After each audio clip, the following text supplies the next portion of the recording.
Okay, thank you very much. Ja sam seo sad na stolicu, sve u redu, sve u redu. Okay, the title of my lecture will be Mild Traumatic Brain Injury especially in elderly population. Dear Lucas, dear Stefan, dear colleagues, I have to start with disclosures. Of course, I do not have one.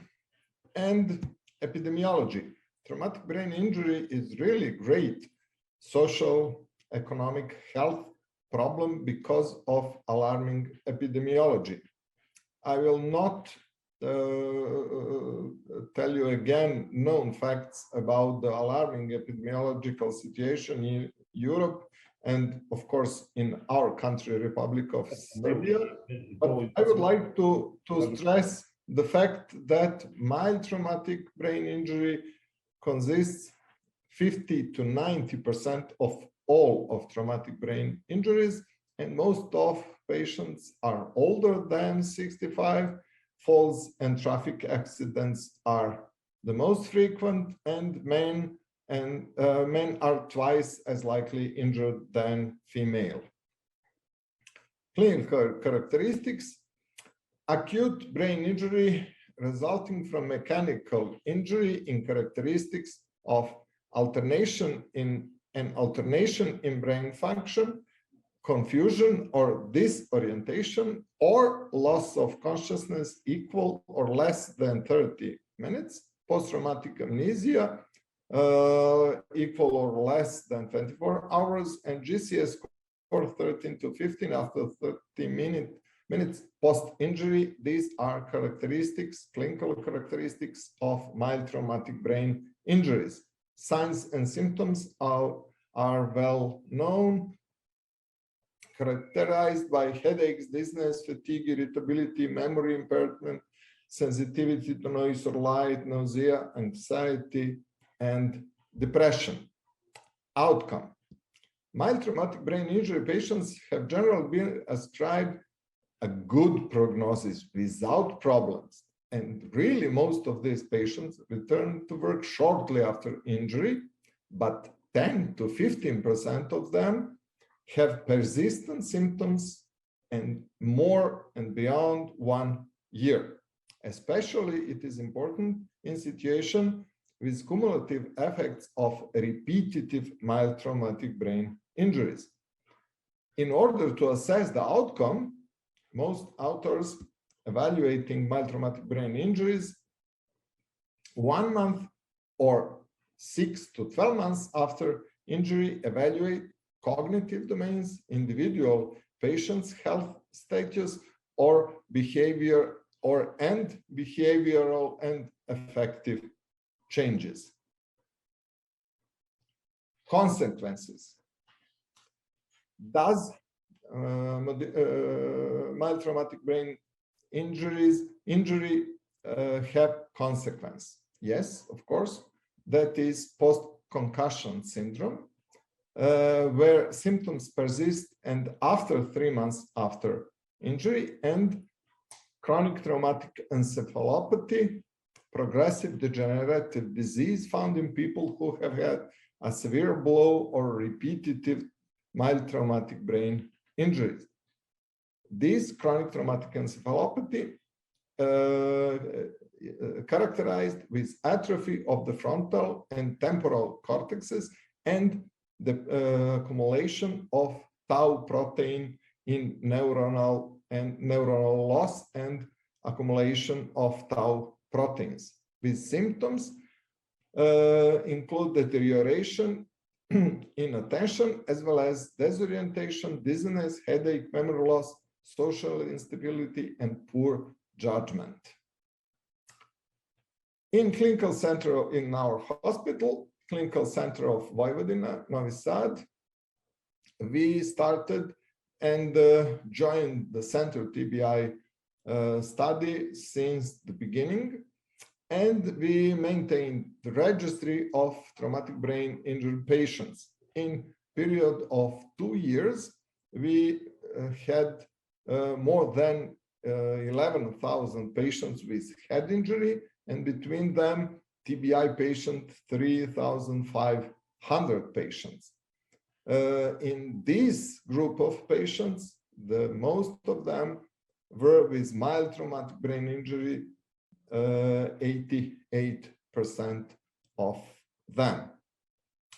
Of course, beside registry, we maintained and recruited core study and recruited patients in core study. We recruited 65 of them, and between them, 56 or 85% were with mild traumatic brain injuries. And these are characteristics of this group of patients. Gender were male to female 2:1, average age 42, between 18 and 86. TT was performed in all group of patients in 100% of them. CT was normal in practically 60 and abnormal in 40%.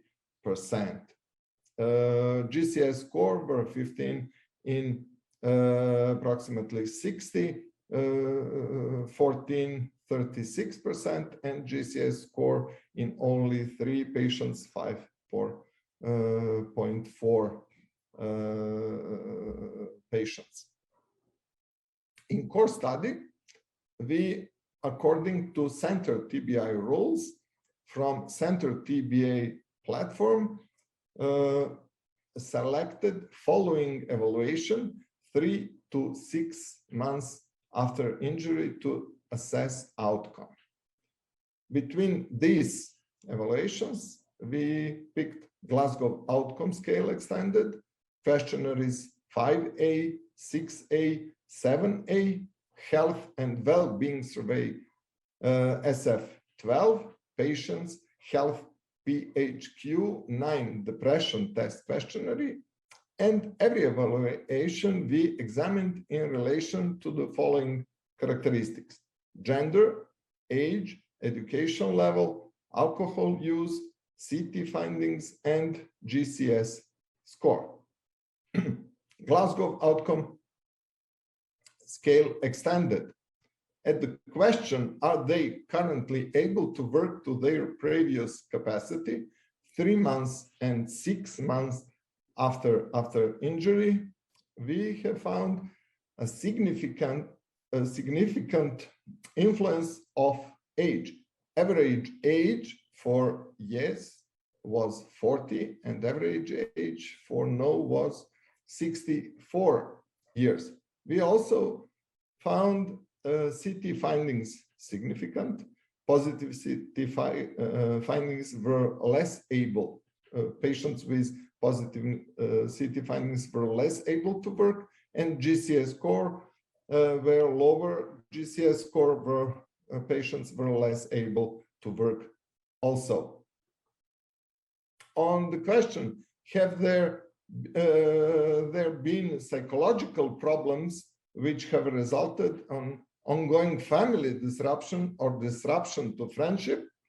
We have found gender significant, and also alcohol use and CT findings, but education level and age were not significant. Sorry, I left this one. Yes. Are they able to resume regular social and leisure activities outside? Age also was significantly influenced, and average age for yes was 35 years and for no 65 years. Health and Well-being Survey, SF12. The survey asks for patients' views about health and gives information how they feel and how well they are able to do usual activities. Younger age reported better health status, and age was significant factor.